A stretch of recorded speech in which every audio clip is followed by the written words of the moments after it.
Battery Bill. Battery Bill.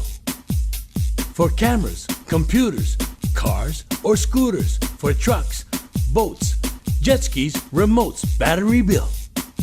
Battery Bill.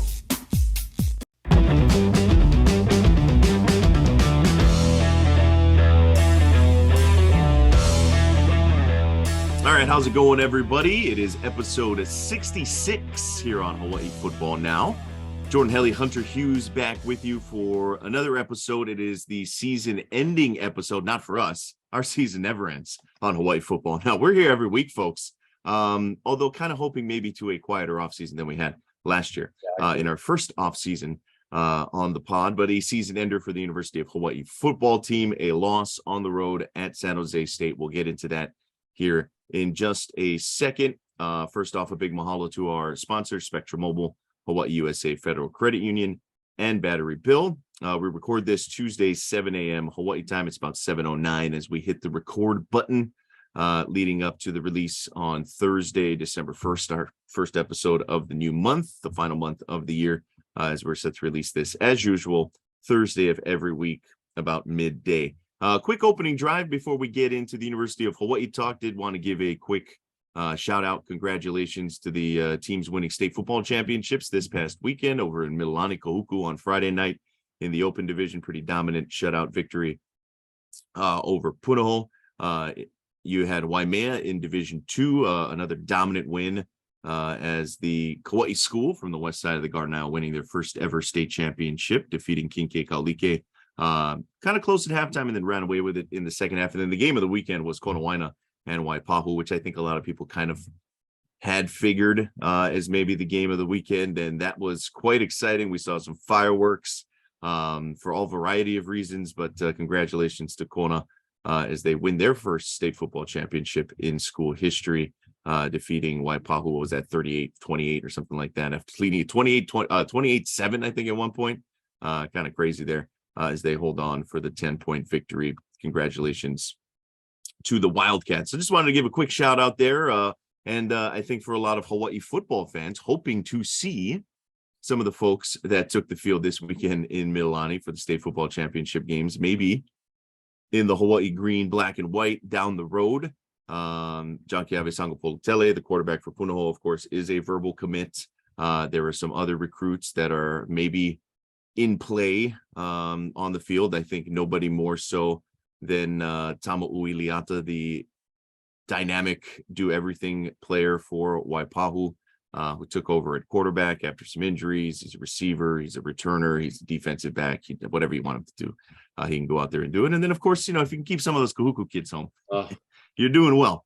You're doing well, no doubt about it. But just wanted to start off by giving a little bit of love to the next generation, if you will. Never a small deal to go ahead and win a state football championship, even if you're Kahuku, who's won it for like 10 times now in the 20 plus year history of the event. And the first time always sweet for Konawaina and Waimea.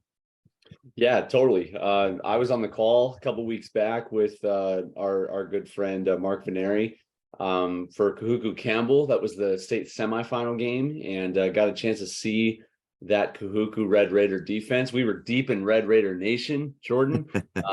Had a little 2-year-old pulling on my headset the whole time, and I wasn't about to tell him to stop in the middle of that North Shore Kahuku Nation. Had some thoughts. Oh, man. The 2-year-old, I'm sure, probably could diagnose plays better than us. And you know what? I'm taking him in that fight. If it ever did get down to it, those guys are tough. They're bred tough up north. But you're exactly right, man. Tough deal to be a champion at any level. But definitely out here in Hawaii. I mean, St. Louis was a powerhouse for how many years now, and they haven't been there for a couple now. So it's interesting to kind of see the tide just change. And in terms of, bringing it back to UH, anytime we could get athletes from these significant teams, it does well for the brand of Hawaii to keep talent at home. So literally anybody from that defense from Kahuku that chooses to stay home, we'll welcome them with open arms.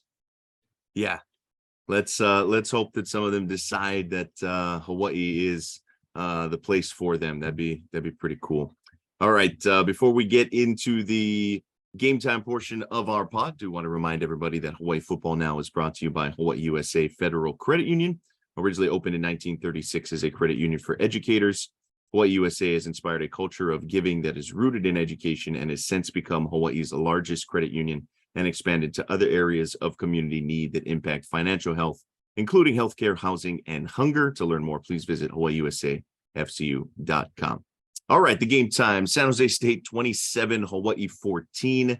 A long, trying season that has felt like I think has gone on even longer with the way that everything unfolded during the lead up, the offseason, the coaching change, everything that came with it has come to an end. And I think it is a nice chance to sort of hit pause. I think for the folks within the program, look, that doesn't mean hit pause for the coaching staff because they are immediately on the recruiting trail. You've got signing day coming up, the early signing day coming up next month. We saw basically every week throughout the state tournament, University of Hawaii coaches at all these state tournament games, having their presence, making their presence known, if you will, as they try to recruit some of these local kids to stay home. Heck, you even had Pete Carroll, the Seahawks coach, down there at Mililani for the Open Division semifinals. I think it was a couple of weeks ago during the Seattle bye week. But I think it does sort of provide some closure maybe for the tumult that came with the last 12 months, really, around the program, a senior class that says aloha, a group that now I think can kind of firmly turn their attention to the future. At 3-10, it's just the fifth 10-loss season in program history and the first since 2015. And so it is a chance, I think, to kind of reflect a little bit. We'll dive a little deeper into a season review over the next couple of weeks, but focusing a little bit more on the San Jose State game here as the Spartans retain the Dick Tomey Legacy Trophy. They've won 3 straight now over Hawaii at San Jose State. The all-time series tied 22-1 over their 45 meetings. Hawaii goes 2-6 in the Mountain West, finishes 5th in the West Division after UNLV beats Nevada to finish a game above Hawaii, even though Hawaii beat the Rebels the week prior. It'll be Fresno and Boise State for anybody interested this weekend in the Mountain West Conference Championship game. I felt the 2 best teams clearly in the conference this season. Hawaii obviously only playing one of them in Fresno. Very similar story, I think, to the majority of games we saw this season, Hunter. Defense plays well enough, gives up some yards, but holds up okay in the red zone, right? Force some field goals, preserve some points. That's kind of the name of the game in modern defense. The offense sputters, 6 points on 7 first half drives. The team's close at halftime. It was 7-6 up until the last 2 minutes or so of the second quarter. And then a Chevin Cordero dime puts San Jose State up 14-6 at halftime. But again, in the ball game, it's a 1-possession game at halftime. The offense showed flashes, some long drives, I think 4 or 5 drives that ate up over 10 plays, but never quite got going. Competitive enough to hang around, not good enough to win, good enough to cover. Hawaii goes 9-4, by the way, against the spread on the season, 7-1 Mountain West Conference play. We'll maybe explore that a little bit later in subsequent episodes. But I mean, I think I could have copied and pasted this, Hunter, from like 8 of our episodes of the 13 games this season. Like literally that script.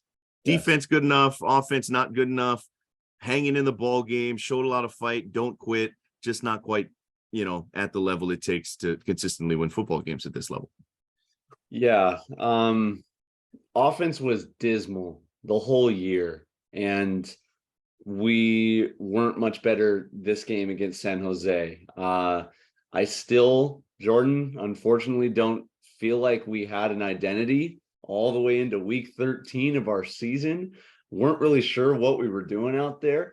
Again, I'm not sure if there's drama going on in the coaching offices between, Timmy and Shoemaker, our offensive coordinator, but just didn't seem like we had a clear vision of where we wanted to head as an offense. And again, put the defense in a heck of a position to try to keep us in the ball game. And I feel like, just like the majority of the year, they did a pretty good job doing what they were supposed to do, at least keeping us in some football games. Shipley goes out there, gets a couple of field goals. Of course, he missed one in this game, but ultimately it wasn't a deciding factor in the final score. Offense just has to be better. We can't expect to win football games. We're only putting 14 on the board, Jordan. I looked over our schedule for the entirety of the year. If we would have averaged a touchdown a quarter, 28 points, I think we would have been 8-5. A lot of these games in conference really came down to single score point differential. So, man, you're exactly right. We're knocking on the door, but it's not good enough to win at this level. Yeah, the offense ends up for the season finishing under 20 points per game. We'll break down some of these numbers a little bit as we get deeper into the offseason review in the next couple of series. I think in conference, it'd be good to look at that as well, because the defense gave up just under 35 points per game. But I think if you take out, the Vanderbilt game, the Michigan game, that number's a little more flattering for the defense. And again, we'll have a little bit of a deeper dive as we go throughout the offseason. But yeah, it's just it's just kind of frustrating, right, to see that same recipe play out continuously, right? Crazy enough, Hawaii only had 3 second half possessions, scored the 8 points, right? They had a 10-play drive that finished turning it over on downs. They had the 7-play 75-yard drive that ended in the Stephen Fiso touchdown. Stephen Fiso sighting, by the way. I think a lot of folks maybe had forgotten he was even on the team. Yeah. Only plays good in season finales. If you remember, he had the 2 touchdown performance at Wyoming to end the 2021 season. Then they had that 15-play, 53-yard drive that ended on downs. Some long possessions, but again, only 3 in the second half. Total offense, Hawaii had 273 yards. San Jose State, 399. Hawaii threw for 230. San Jose State, kind of a workman-like 208 through the air. They kept the passing game, did Hawaii's defense, in pretty good check. They did give up 191 yards on the ground. They gave up like a career high, I think it was, to Kyrie Robinson, who went for close to 150. Hawaii only ran for 43, by far their lowest output of the season on the ground. And look, San Jose State's front is really good. Viliame Fehoko Jr. Wrecked shop in this ball game up front for San Jose State, but they never got anything established. Dedrick Parson going down with an injury didn't help. Tylan Hines in the ballgame only had 4 touches. Maybe would have loved to see him out in the passing game as well. Protocol with him too. Yeah, with Hines. Sorry, with Hines going down injured, not Parson in that one. And so my bad, I had that flipped. But it was a game again where Hawaii didn't turn over the football. Had 1 takeaway, so won the turnover battle. Only had 4 penalties for 35 yards. Did the University of Hawaii. That's the 4th turnover-free game that Hawaii had this season. They lost all 4. That's kind of a statistical anomaly. To not turn it over 4 times and to lose every single one of those games. And I think it just comes down to the fact that they haven't been able to take advantage of that, right? Take care of the football, but maybe that's partly because they had 3 3-and-outs, right? So if you don't have the football long, it's hard to turn it over. And then when they did have the long drives, 2 of them don't result in any points. You got a short field off the Verdell Edwards interception, had to settle for a field goal. So it was a lot of throughout the season. And again, here against San Jose State, just not capitalizing, not taking advantage when opportunities were out there. And I think just kind of speaks to the fact that, a little undermanned in some ways. And we'll get to some of the misplays for this University of Hawaii team, because there are a few, particularly in the pass catching department for the University of Hawaii, but just unable to manufacture anything, unable to really kind of put together the right recipe to put points on the board, which is the ultimate name of the game on offense. It is, yeah. And when you look at Shager's stat line, 25 of 45 for 230, a touchdown and no interceptions. I mean, it's not fantastic numbers, but definitely good enough to win some ball games with, those statistical numbers right there. If we're just looking at the numbers, that's pretty telling for me, Jordan, that we aren't putting him in the best position to win. And maybe that's unfair, but if you're not turning the ball over as a quarterback, you're doing half of your job right there. Obviously, our inability to take shots down the field has been an issue. Zion Bowens has really been the only deep threat that we've had all season. We really need to focus on that in the offseason with recruiting to get some more downfield help to stretch out our passing game, whether we commit to the run and shoot or not. That is essential in my mind, with one of the top things on our menu, shopping list, I should say. And yeah, that's disappointing when normally you can equate your win to loss to your turnover ratio. And also our defense didn't take away the football a whole lot this season either. Mhm. So that doesn't help our turnover ratio either. But it is one point that's interesting to kind of focus on. No, that's a fair point too, right? Even though they haven't turned over the football themselves, the turnover margin wasn't significant because they didn't take the ball over a ton. But when they did, as in the Verdell Edwards pick, which is a really good one, inside of San Jose State territory, short field, had to settle for the field goal. That hurt a bit. And when you look at Shager's numbers, as you point out, 25 of 45, I think set a new high in completions, 230 yards, the touchdown. That was after a first half where he goes 9 of 23. And we counted on the broadcast doing some of the Spectrum television work. Conservatively, it was probably 4 to 6 drops, some flat out drops, some, difficult plays, but hey, it's Division I football. You got to go make plays. The very first play of the game, or first pass of the game at the very least, was not the easiest catch in the world, but one that would have been really nice to haul in.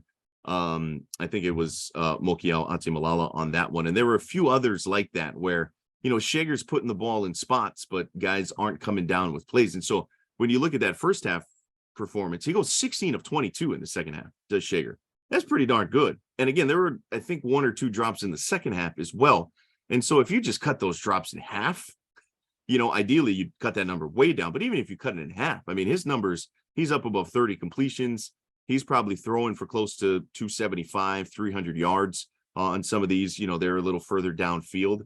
The receivers as a group didn't do him a ton of favors. Stephen Fiso came in the second half, looked pretty explosive, 2 catches, 49 yards, a touchdown, gave them an over the middle of the field threat. I thought there were a lot of throws. I think this was pointed out by a few different people, but a lot of the throws were outside the hashes, outside the numbers when it came to where they were attacking the field. There wasn't a down the field, middle of the field threat that had been, Caleb Phillips at times this year. He was bottled up. It was a lot of underneath stuff to the tight end. And Fiso gave them a little bit of that. He actually had one that he probably could have caught down near the goal line. It may have been tipped, but there were throws that hit receivers' hands that should have been caught in this ball game that weren't. And I think factored in quite a bit, right? And so it's hard, and maybe to defend some of the play calling. It's like, hey, look, guys are getting open. Guys are being schemed open. Throws and reads are being made. But if you don't catch it on the back end, it goes down as a nothing play. And then all of a sudden you're behind the chains, or all of a sudden you didn't convert on third down. And the drive dies, the drive stalls. The defense is back on the field quicker than it should have been. All of these things kind of compound themselves. And I thought that was probably the most disappointing part of the game for me, was just the lack of execution in the passing game. And I thought it was much more on the receivers this game than it was on Shager. I don't think that was necessarily the case all season long. But for a group that has shown a lot of potential, right? Zion Bowens goes 6 for 48. Caleb Phillips, 5 more catches, only 38 yards. That's kind of been his MO all season underneath as a safety valve. Jonah Pinoki had 5 grabs, 33 yards. Jalen Waltall, 3 grabs, 33 yards. Tamatoa Mokiao Atimalan finishes with 2 catches for 14 yards to round out the receiving, to go along with Dedrick Parsons' 2 catches and 15 yards out of the backfield.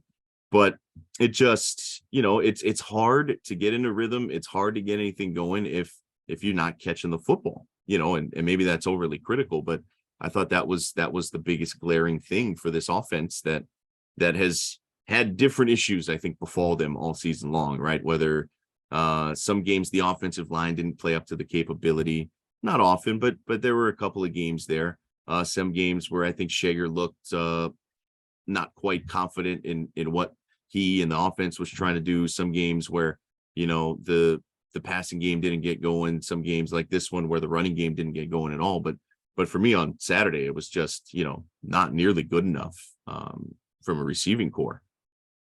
Yeah, I think the reason we're seeing that is because this game, we didn't have much of a rushing attack, which that's been the identity of our offense all year.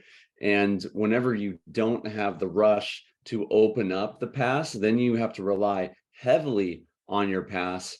And if we could name an identity of our offense, it's not a passing offense. And so more pressure was put on that unit. More pressure was put on our ability to throw the ball down the field, get guys open.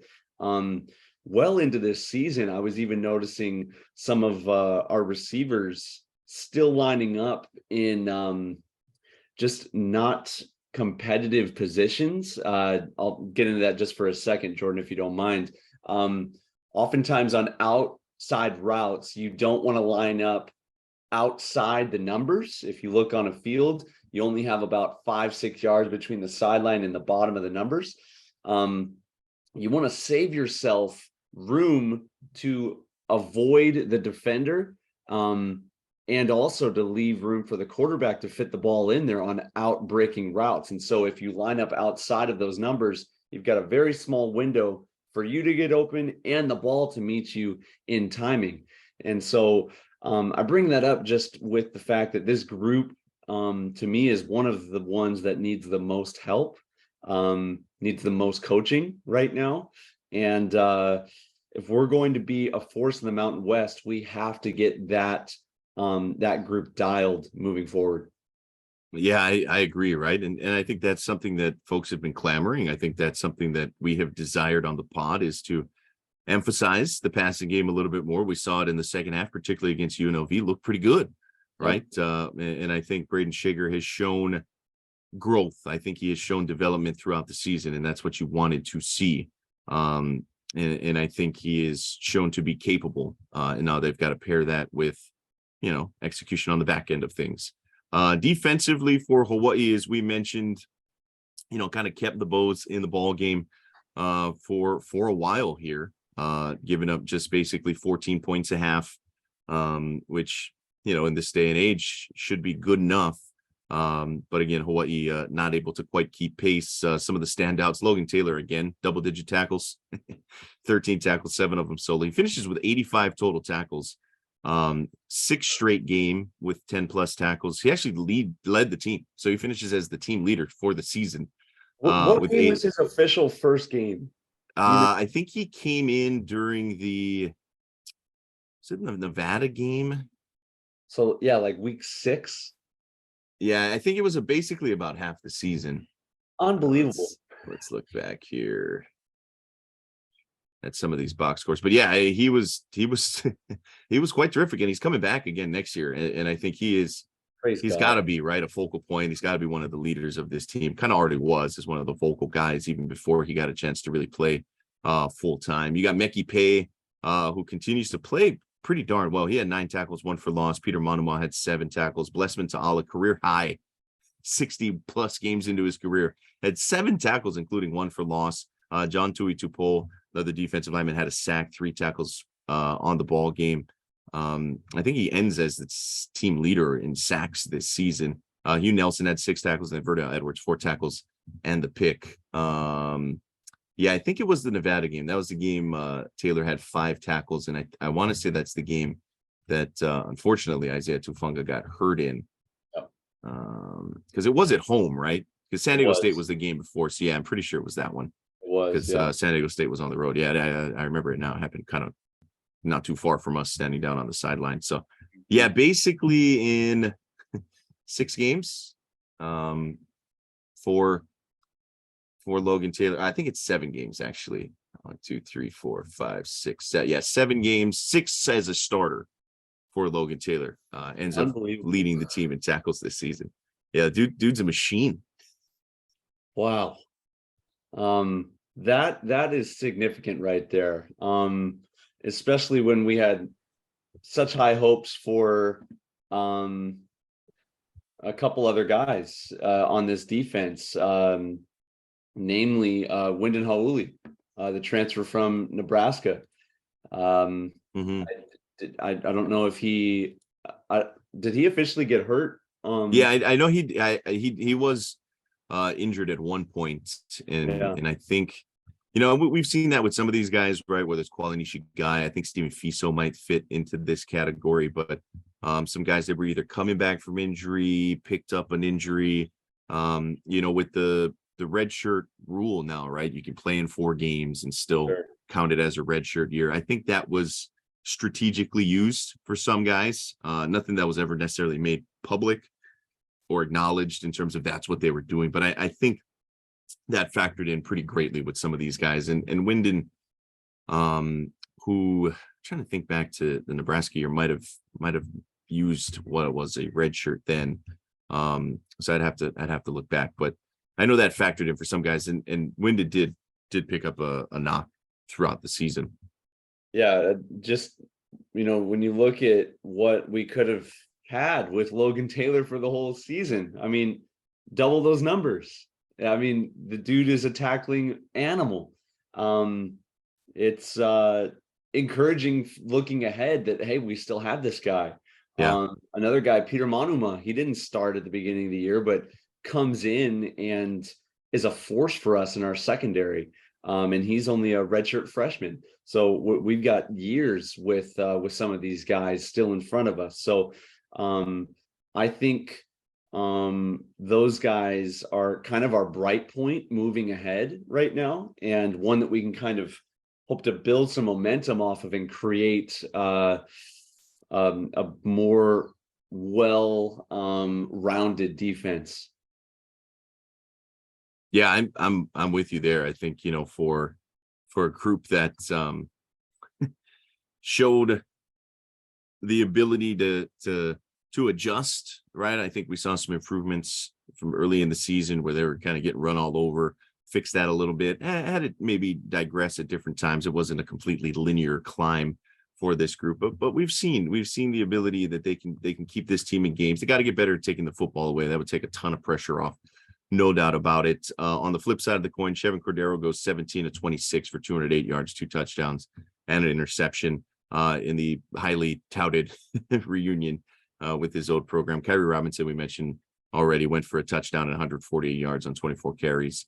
San Jose State's defense, 3 sacks, 6 tackles for loss. That was a big time factor as well. Viliame Fehoko, we mentioned 3 tackles for loss, 2 sacks. And then those receivers. You had Justin Lockhart, who was kind of held in check, 2 receptions, 51 yards. Then you got Elijah Cooks, who's like a Sunday dude. 10 catches, 121 yards, the 2 touchdowns. Some of these catches and completions, I will say, were very tight windows.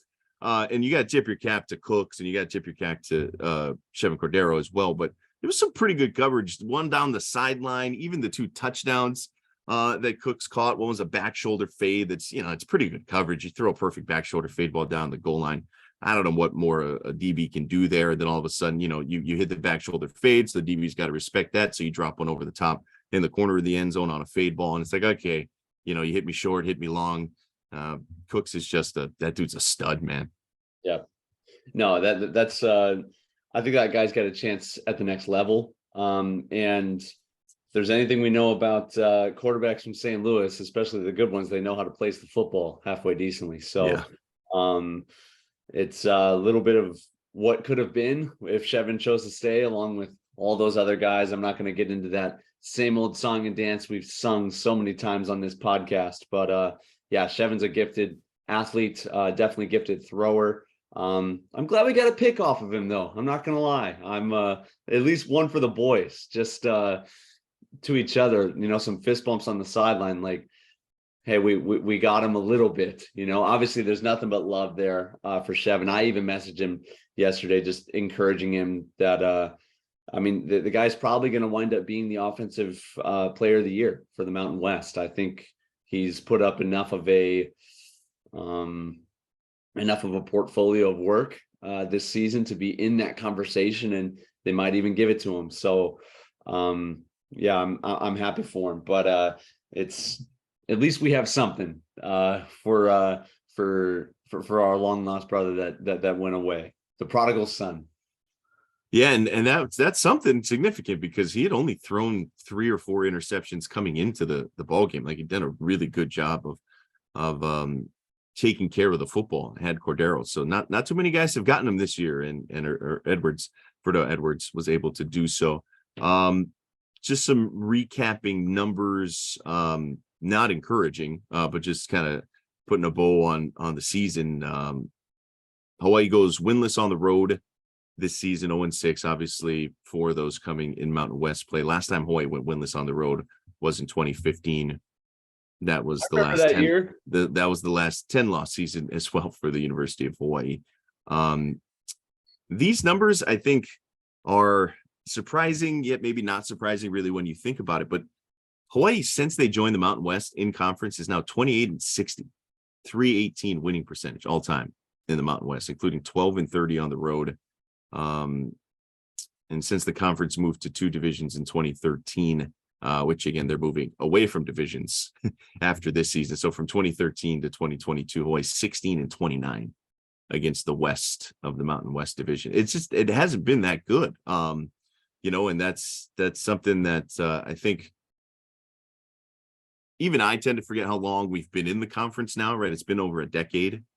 And all of that success that Hawaii had in the WAC just hasn't translated over. And there were some, I think part of it is that the down years have been real down, 2015, as we mentioned, the 2-10 year, this year going 3-10, like the down years have been craters.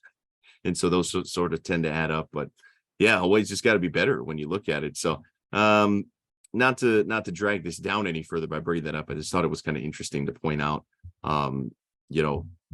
even though Hawaii goes 3-10, 1-7, 2-6 in conference this year, there've been a few of these. This isn't the outlier, which is unfortunate. So I don't know. Before we hit the halftime here, Hunter, I don't know if you had any other general thoughts. Again, we'll dive deeper into the season as the weeks go on, but any general thoughts here, kind of fresh off the season finale? Yeah, real quick. I mean, you mentioned the shift from the WAC into the Mountain West. One big change just for our program from that to this new conference that we're in for the last decade or so is the exit of a long tenured coach at University of Hawaii. Obviously, June Jones leaves, and we are forced to try to figure out how to win and create a winning culture again. And with that, we get Coach McMacken, Norm Chow, Nick Rolovich, Todd Graham, and now Timmy Chang. That's 5 coaches in, what is that, 11 years now? Something like that. So we've talked about it before, this cycle of new coach every couple of years and hoping that we're going to right the ship just can't happen any longer. That was the excitement with the hiring of Coach Timmy Chang, was that this is sort of an ending destination for him, that he doesn't want to coach anywhere else, that this is a dream job for him and a lot of these other guys on this coaching staff. And that's encouraging for me, where, yeah, the first couple of years might be rocky, but we need to look at it from a 30,000 foot point of view of, hey, if we have a coach that gets us in the right direction for the next 7, 8, 9, 10 years down the road, that is a significant improvement from the last 10 years of where we were at. Yeah, I think that's a good point, right? Stability would be beneficial for this program. And so you hope that is on the horizon, even though, Hawaii goes 3-10 in Timmy Chang's first year. I think there is a lot of support still behind him. There's definitely support from the administration. I don't think he's going anywhere anytime soon. Heck, I don't think we can afford to have him go anywhere anytime soon from a financial standpoint as well. All right, that'll do it for us here on the first half. We'll get to some more of the positives in the second half, some of the things kind of adjacent to the University of Hawaii football program as well. All right, quick halftime break, and then we'll see you on the other side, Jordan and Hunter, as we'll be right back with you here on episode 66 of Hawaii Football Now. This is Hawaii Football Now from ESPN Honolulu.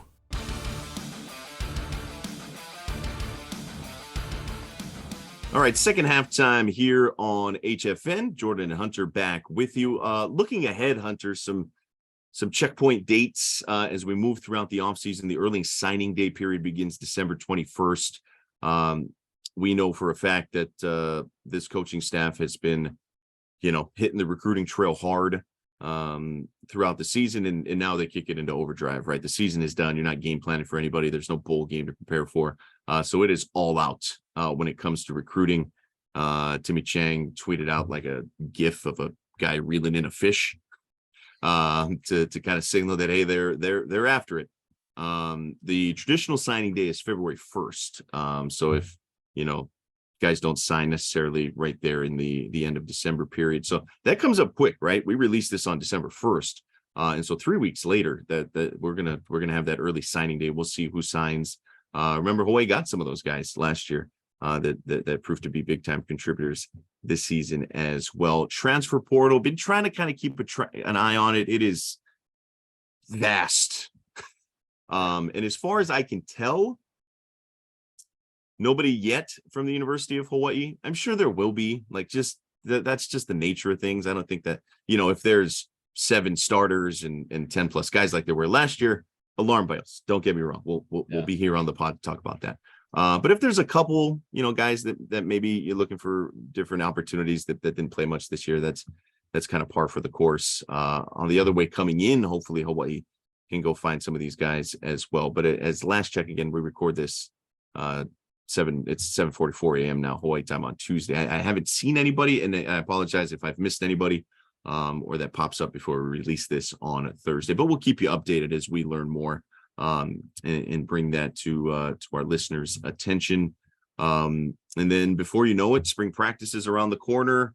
Guys getting in the campus, maybe some guys enrolling at the mid-year to come in for the second semester of the academic year. There's some important dates coming up here, Hunter, in the never-ending college football calendar.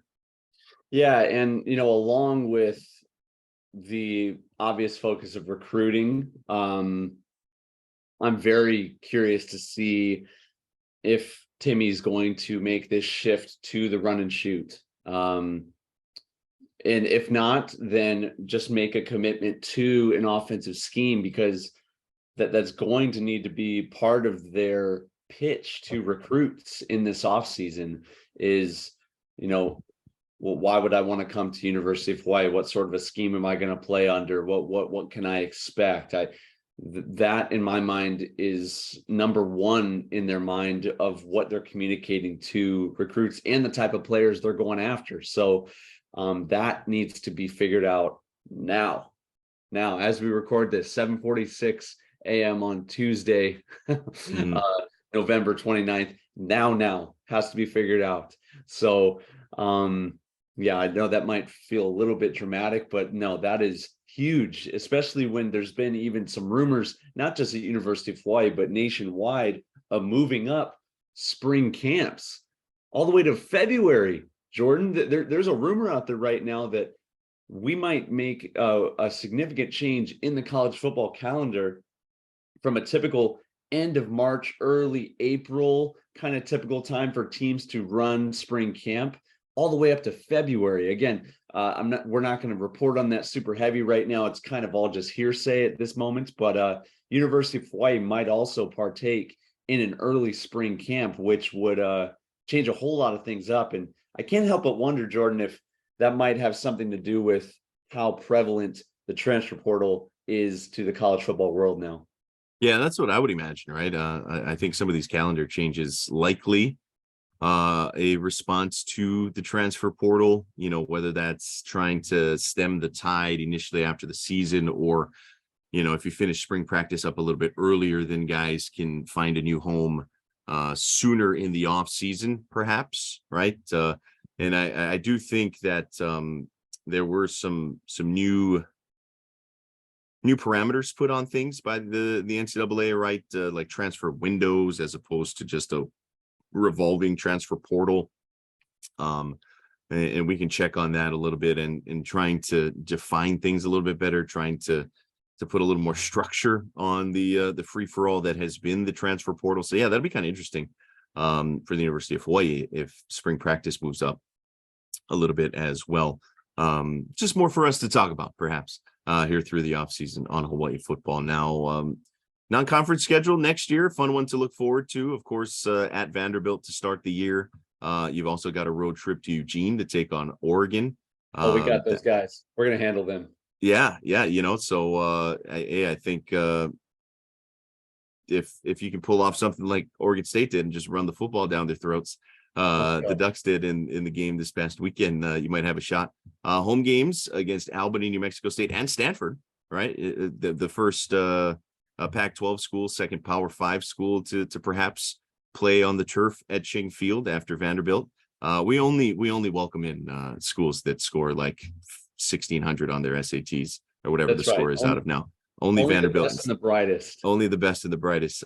Crazy enough, Stanford will have a new coach when they come to Honolulu on Friday, September 1st, and take on the Bows in Manoa.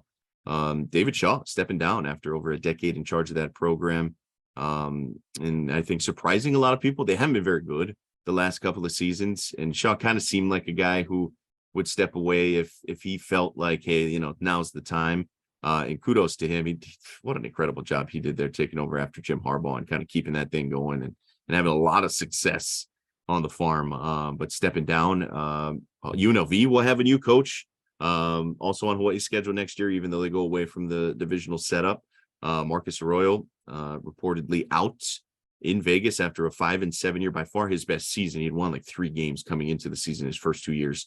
And they likely will be in a bowl game, I think, based on the fact that there are not enough bowl eligible teams. I didn't check that once again, but because of their academic performance, they're like a little higher up on the pecking order when it comes to 5-7 bowl selection. So they may be going to a bowl game, crazy enough. And UNLV hasn't really done a whole lot of bowling over the years, since Mike Sanford was the coach like over a decade ago. And Arroyo might be out. We talked to Matt Humans a couple of weeks ago from Vegas, and he shared his thoughts on Arroyo. Wasn't the biggest of fans of the coach there. So we'll see how that goes. But there's some fun things to look forward to as this group gets into it. But as you've pointed out, Hunter, it's recruiting. Like they've got to go out and do well in recruiting to get this thing headed back in the right direction. Yeah, and the it's a different landscape than Power 5 recruiting, where they're all over 247 Sports looking at those stars, looking at what they can offer guys coming in, the whole pageantry of look at our facilities, this or that. It's a different game in the group of 5 where you're competing against the other group of 5 schools. And it's how can we sell our program, our university, the state of Hawaii, against the Fresnos, the San Jose's, the UNLVs. How are we competing for those guys and getting them to come to University of Hawaii? And so it's an ongoing process. It's there's so much involved with that, with us updating our facilities, getting us up to that 15,000 seat mark at our stadium that we've been talking about for a while. An ongoing process there as we wait for the inevitable new Aloha Stadium project. Who knows when that will be, but it's kind of an ongoing discussion that me and Jordan will be happy to discuss with you guys whenever the time comes. Yeah, when it comes up, no doubt about that. All right, kind of turning our attention to a recruiting tool, perhaps, for this Hawaii coaching staff, right? Hey, you come to Hawaii, we can get you to professional football because, hey, look at these guys. They've done it, right? And we're just kind of saving some of this news until we got to the end of the season, had a little more free time. We're a little bit more of the pod freed up. But Dijon Allen winning the Grey Cup with the Toronto Argonauts as the Argos beat Winnipeg 24-23 in Regina, Saskatchewan in the Grey Cup the other weekend. Pretty darn cool there. The 109th Grey Cup, by the way, all the history behind that. And for a former Hawaii guy to go up and win the Grey Cup, that's pretty darn cool, man. That's a big deal.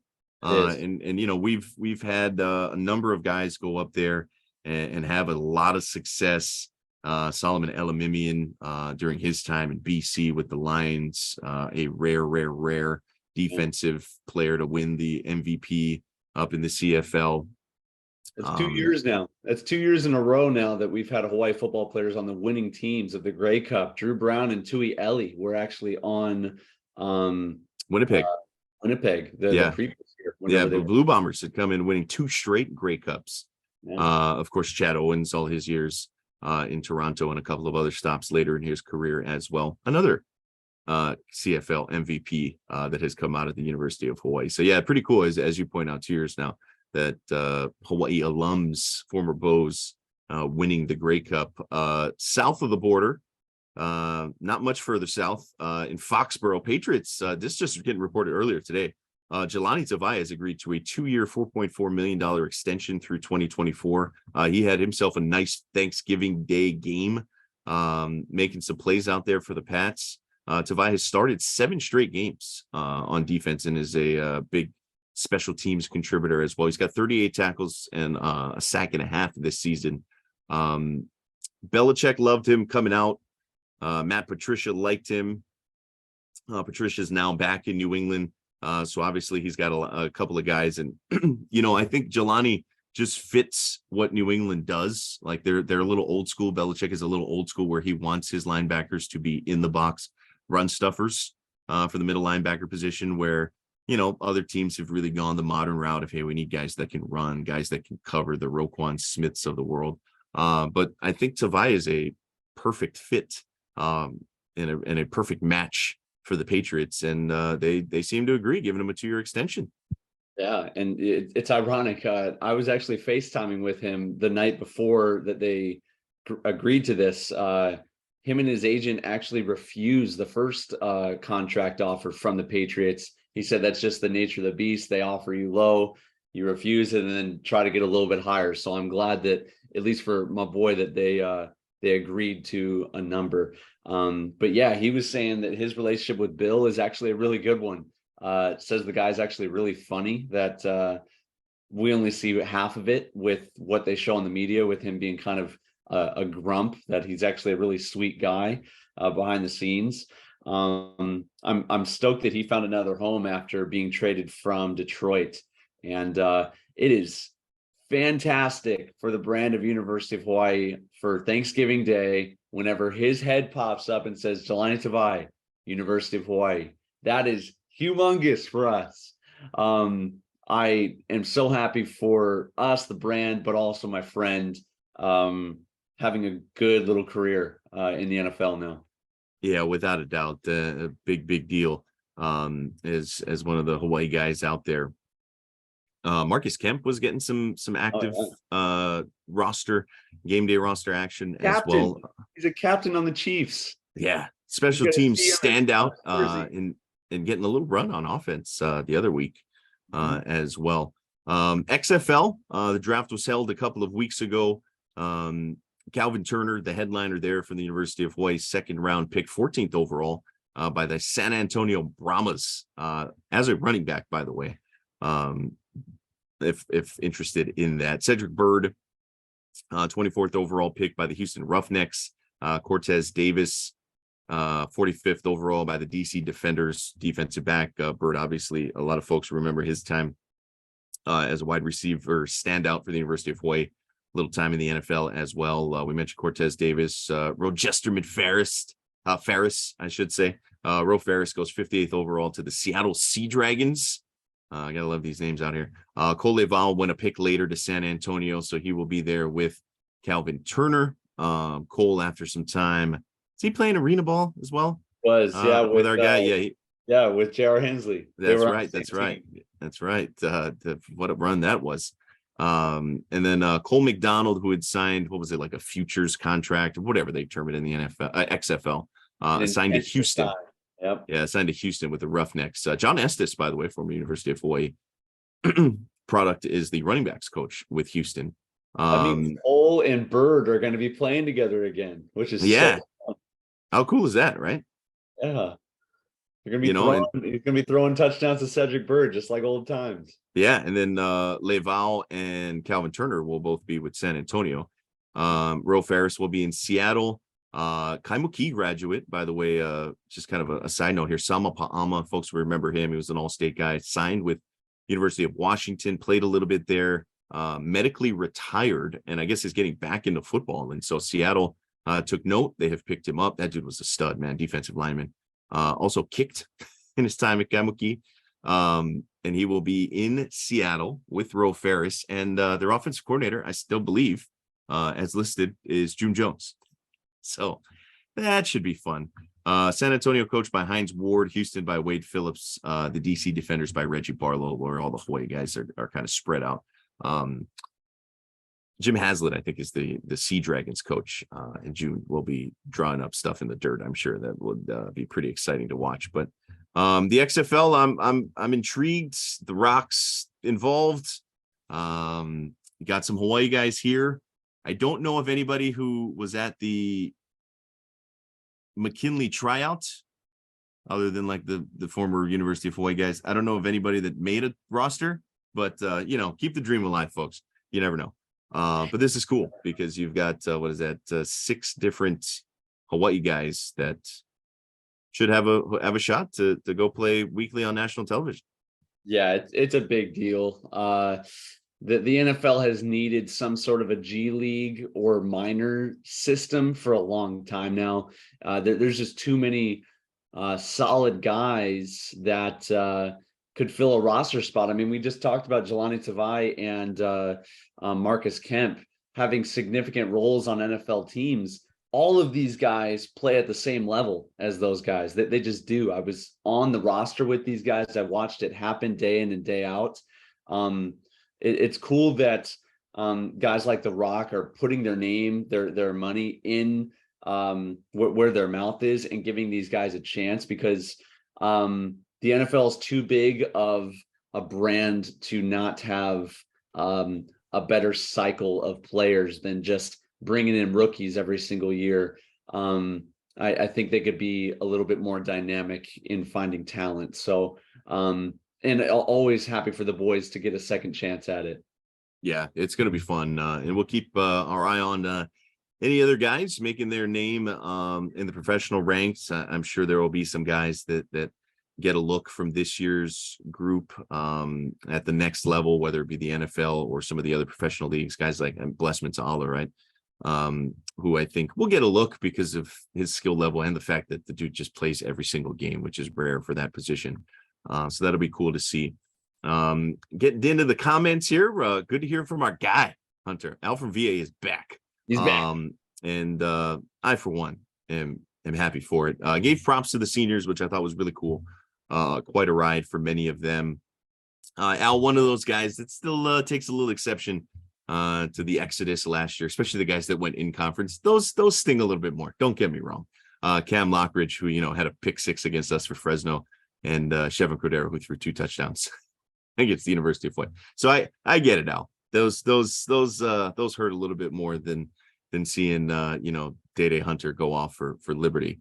And for those, the Hugh Freeze saga continues. We won't get into it, but if you're on Twitter, it's been pretty exciting. He's going to leave Liberty to go to Auburn, by the way. Crazy.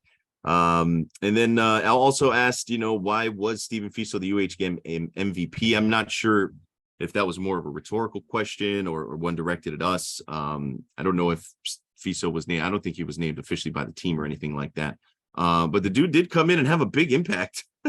2 catches, over 50 yards, I think it was, or right around 50 yards. The touchdown kind of sparked that scoring drive and it really injected a little life into the offense. We talked about him a little bit earlier, and Al asked why wasn't Coach Ursua held responsible for the team loss since these receivers dropped so many passes. I think we covered that. They needed to be better. We talked about that in the first half and of our pod. And look, you got to catch the football. That's the name of the game, especially if we're going to, keep throwing the football more, especially if, people get what they want, the fans, and Hawaii kind of transitions back to a more run and shoot look.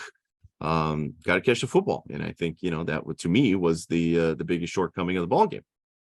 Yeah. Jordan, you and I both know that if we bomb the podcast, Jaron is to be held responsible. So that's right.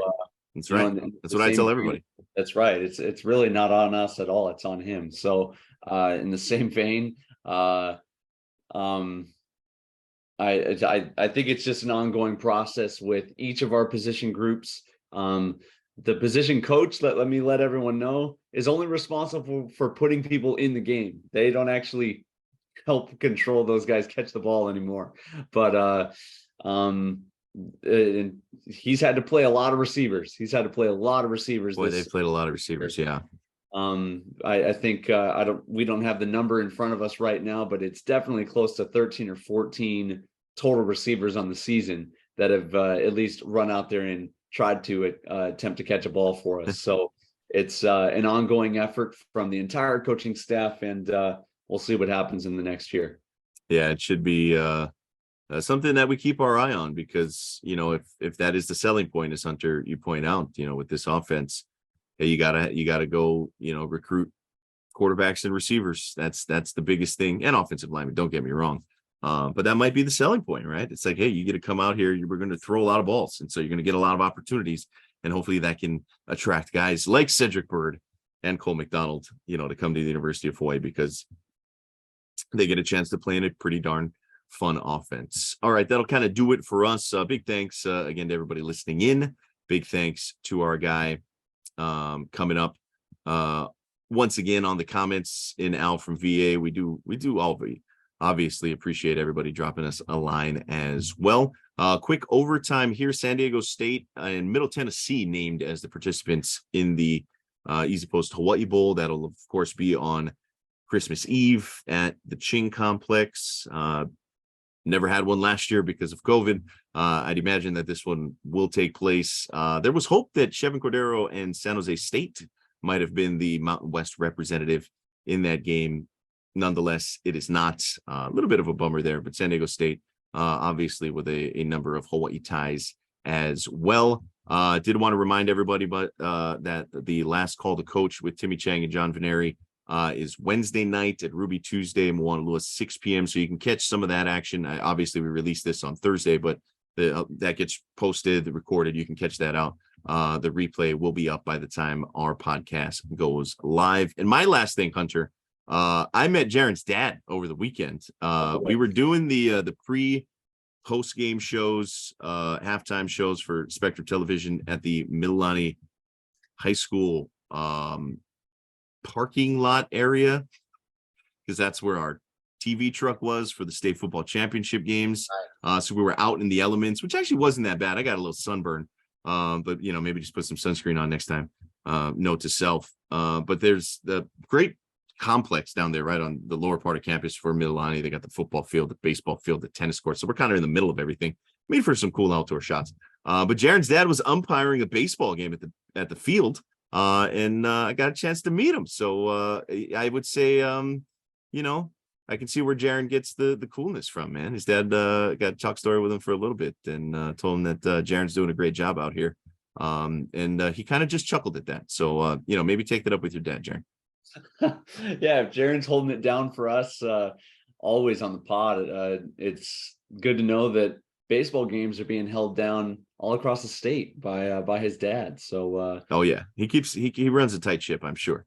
I'm sure. I'm sure he lets Jaren know if he's slightly outside or on the inside corner, and if he's out of bounds. So that's great. My overtime segment is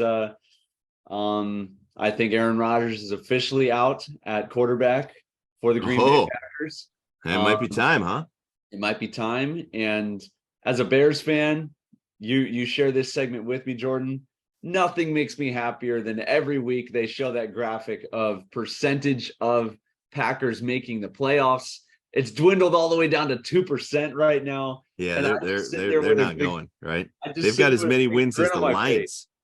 Oh man, I love it. And nothing makes me happier than those stinking cheeseheads having to sit up in Wisconsin cold during the winter without playoff and Super Bowl hopes to keep them warm. So that's my overtime segment, and it makes me very happy. There is a small part of me that is just the ultimate pessimist that is like, when Brett Favre left to go to the Jets, it's like, all right, Favre is out of here. And then, of course, Rodgers turns into what he turned into. And Favre came back and led the Vikings to the NFC Championship game. It's like, I thought we got rid of this guy. And then so part of me now believes that like Rodgers will go to Minnesota or go to Detroit and still haunt the Bears for years to come. I hope that's not the case. Niners. I think he's going to make a return to the Bay in a year. Ooh, that's it. That's a good shout right there. I think that's going to happen. Yeah, Rodgers. I won't be sad to see him go. Yeah, from the Packers or from the division at the very least. So I'm with you there. All right, that'll do it for us here. Thanks again to everybody for listening in.